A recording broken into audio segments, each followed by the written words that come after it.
This episode of Manage Smarter is presented by Sales Fuel Coach, our adaptive sales coaching featuring 5-minute quick coaching personalized to each sales rep. Learn more about Sales Fuel Coach at salesfuel.com. Welcome to the Manage Smarter podcast with hosts C. Lee Smith and Audrey Strong. We're glad you're here for discussions on new ways to manage smarter, hire, develop and retain talent, improve results, and propel team performance to new heights. This is the Manage Smarter podcast. One of the things we really haven't talked that much about on the show, Lee, is this fear of what's happening, our business circumstances, what's happening with our family lives being locked down, and the turbulent times that we find ourselves in. We haven't really talked about it. That's something that has really paralyzed a lot of managers because they don't know what to do. They don't know what the future holds and everything like that. So it kind of paralyzes them, but it also presents another challenge in the fact that your reports are also very scared as well. And they have fears about not only about their jobs and that sort of thing, but also what's going on with their families during these difficult times with COVID-19 and such. So I'm really curious to hear, what our guest today has to say about it. Absolutely. So welcome to the 800-pound gorilla elephant in the room, which is fear. No, welcome to Manage Smarter, everyone. I'm Audrey Strong. I'm the Vice President of Communications here at Sales Fuel. It seems only appropriate that fear is another 4-letter word. I am C. Lee Smith, the President and CEO of Sales Fuel. That's right. Our guest today, Kathlyn Hendricks, PhD, an evolutionary catalyst and freelance muchness mentor with 50 years pioneering experience in somatic approaches to relationship transformation. Katie, as she's known, is the co-author of 12 books, including the best-selling Conscious Living and At the Speed of Life. And most recently, she has created a website with dozens of free resources focused on unlocking the fear code and restoring resourcefulness in our turbulent times. And the two websites, write these down, hendricks.com, everyone, and the Foundation for Conscious Living.org. Katie, thank you for coming today. I think this is going to be really helpful for all of us. Well, it's a great pleasure to be able to talk about something that almost all of us are affected by every day. Yeah, this is actually, my brother is a doctor at the Mayo Clinic, and he said it's the one time in his career that the entire world has been focused on one thing simultaneously. You can't think of any other time that it's been like that. And it feels kind of overwhelming. That's a great word, overwhelming, because there's so much coming at us all the time. And it really is impossible to keep up with all of it. And that onslaught has thrown so many people into a chronic fear state, either low level with little spikes of big fear, or just a chronic sense of things are going wrong. Before we get into the nuts and bolts of that, I want to talk a little bit about, or get your take on how fear impacts decision making, especially among managers. Yes, well, there are two things, especially about fear, that most people are not aware of. When you are in fear, you can't think. So that would be a really big problem in decision making. That when you're in fear, you're not able to use all of the aspects of your brain, that you go more into what scientists have called reptilian brain. And from back in there, it's really us versus them, me versus you. And you tend to see other people as enemies and may not even be aware that you're seeing them as enemies. So if someone is asking you something, it is not a possibility, it becomes a threat. And so the whole opportunity to connect with people, to collaborate, to find solutions really disappears in fear. And people go into the 4 expressions of fear, which we can talk about more. But the main thing is that if I'm in fear, I'm not using all of my resources. I'm really coming from survival. Well, Katie, let's drill down on that. So talk about those 4 expressions of fear.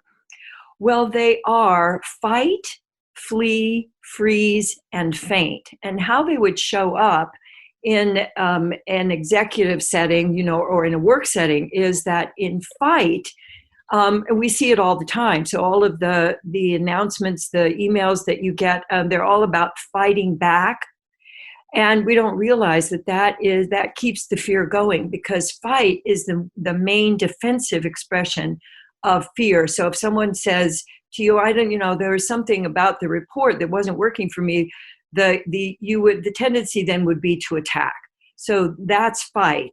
And then flee is that you are not able to actually stay focused on the issue at hand.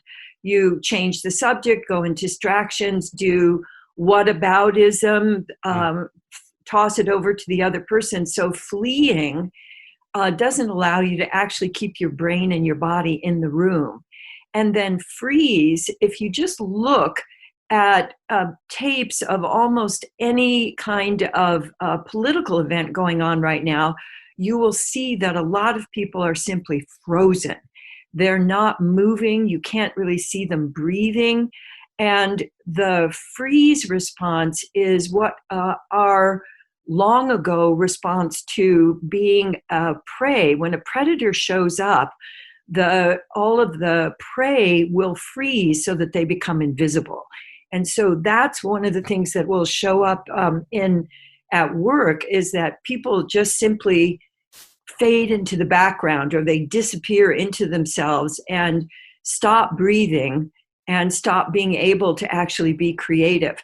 But the one that concerns me most, because I think that most of the world is in it right now, is faint, where from the overwhelm, you just feel that your resources are draining out of you into a puddle, and people feel they feel lethargic, they can't think of anything, they forget appointments.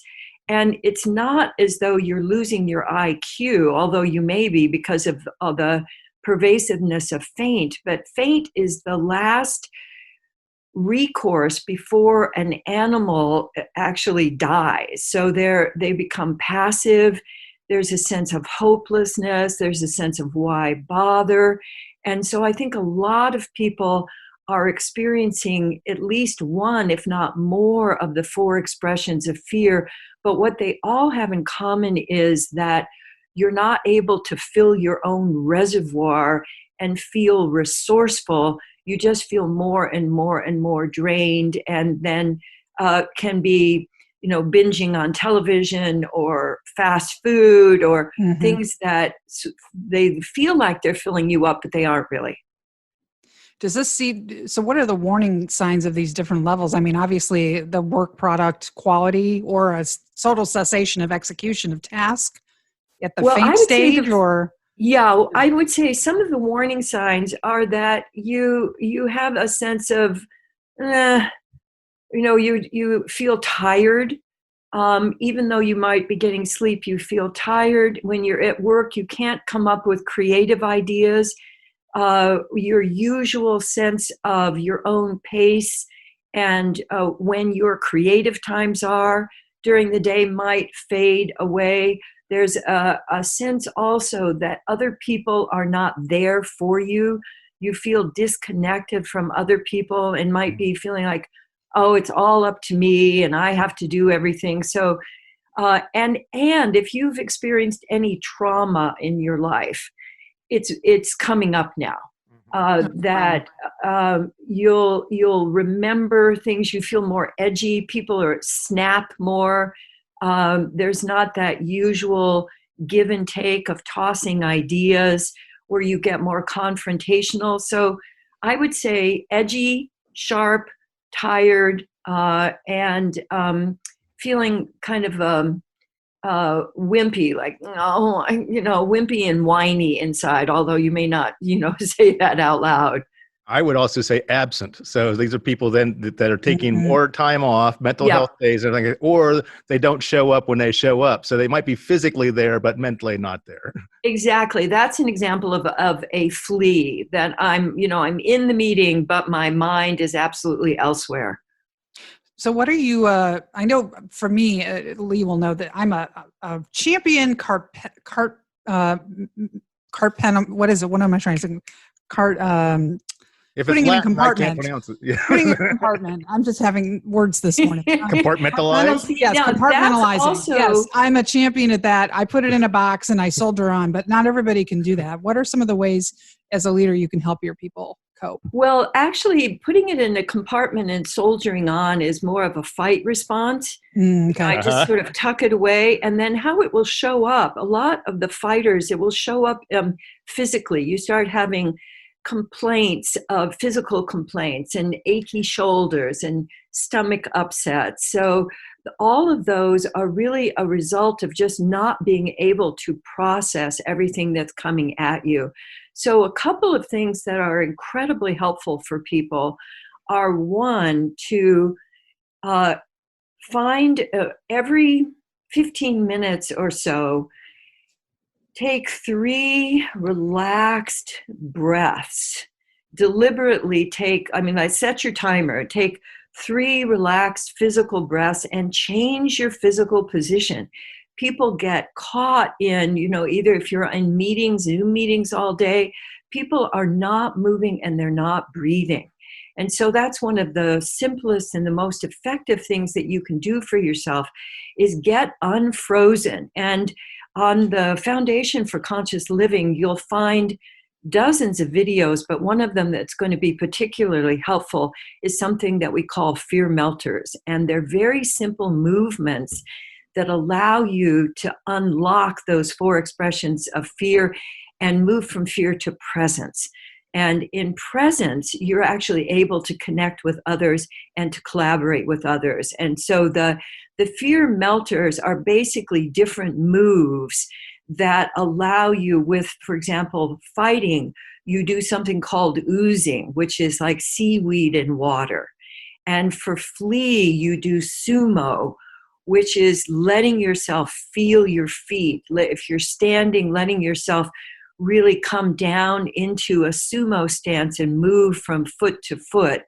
And for freeze, it's wiggling. And wiggling is something that you could do even under the table when you're in a Zoom meeting. You can let your fingers and toes wiggle so that you're actually unthawing the freeze. And then faint, you really are letting your attention move from you to something in the room, back to you, something in the room where you're going, oh, here I am. You're moving and confirming that, oh, I'm going to fill my own reservoir first and then let that extend to others. And so the videos will take you into more detail, but the gist of it is you are going to get frozen and you are going to stop breathing. And so just simply reminding yourself to do just some simply changing your posture, getting up and walking around a little bit. And the other thing that I think is incredibly important is that we've been in an adrenaline state for many, many, many years, which is speedy, faster. And what that does to your body is keep you in an adrenaline state rather than a present state. And adrenaline is a short-acting drug that we have to keep accelerating. So we have to keep accusing people of more things that they're doing. We have to keep going faster. And that the way to create presence for yourself is to simply slow down and find what we call your essence pace. What's the pace of your moving where you can be aware of you and aware of the people around you? So almost always we're going too fast to actually hear and respond to the things that other people on the team are saying. We can't even really take them in because we're going on to the next point. So if you slow down enough that you can feel your breath and you can wiggle a little bit, move a little bit, it actually opens up your creativity. And when we're moving, what happens, if you're not moving and you're just talking to other people, you're using a part of your brain that's about the size of a quarter.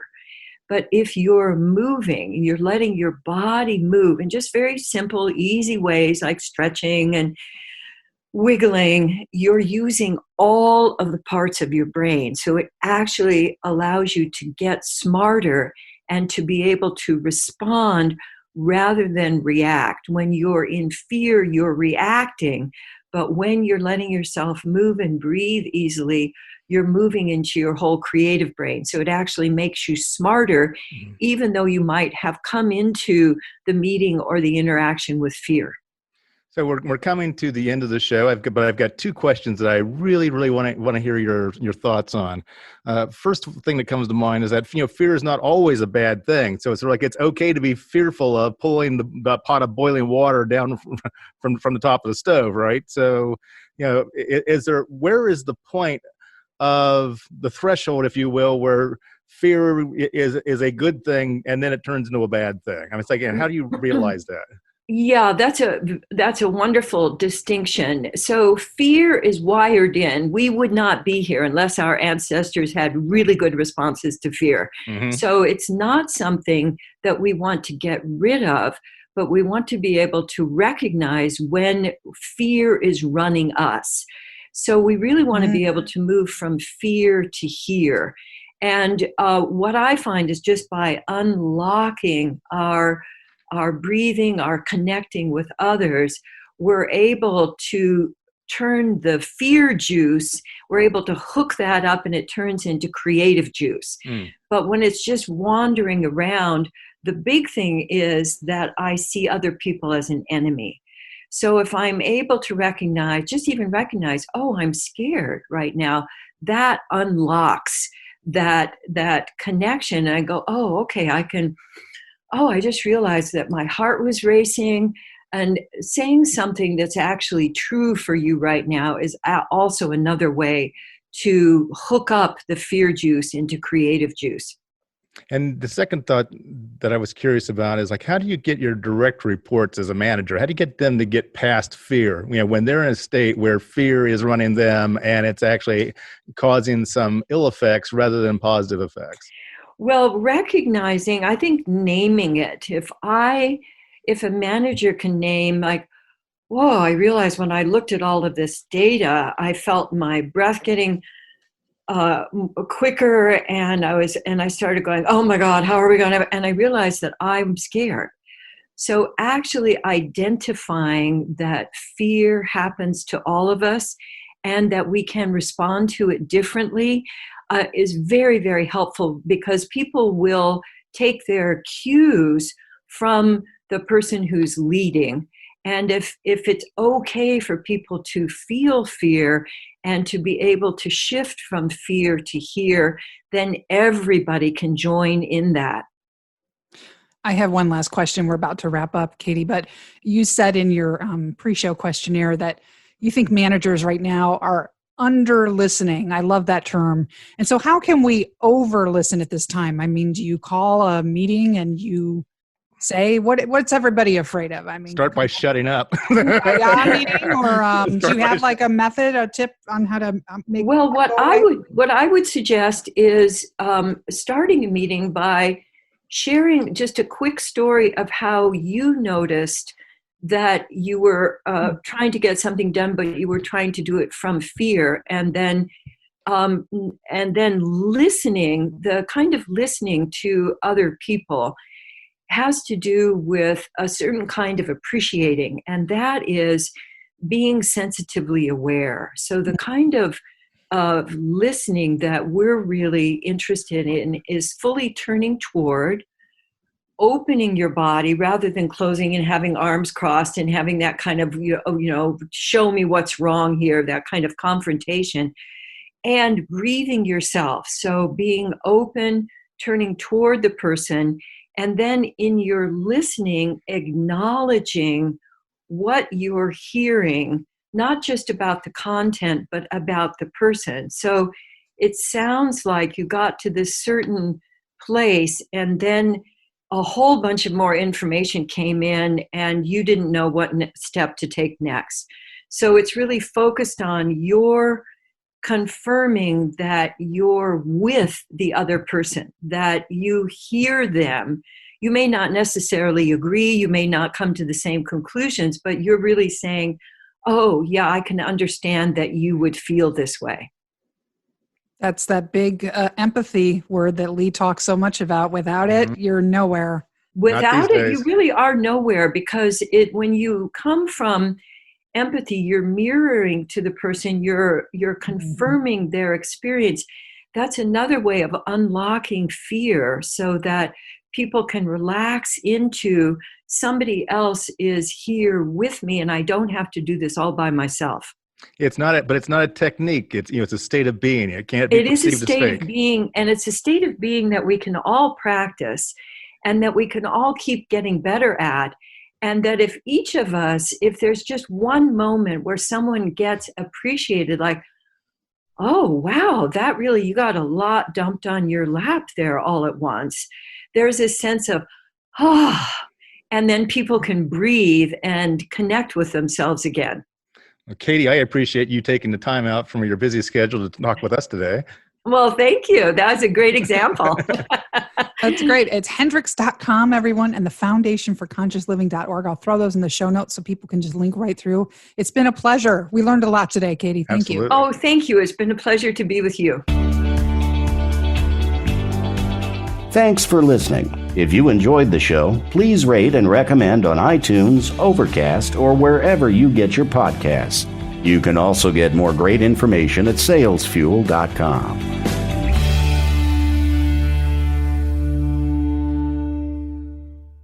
This podcast is a part of the C-Suite Radio Network. For more top business podcasts, visit c-suiteradio.com.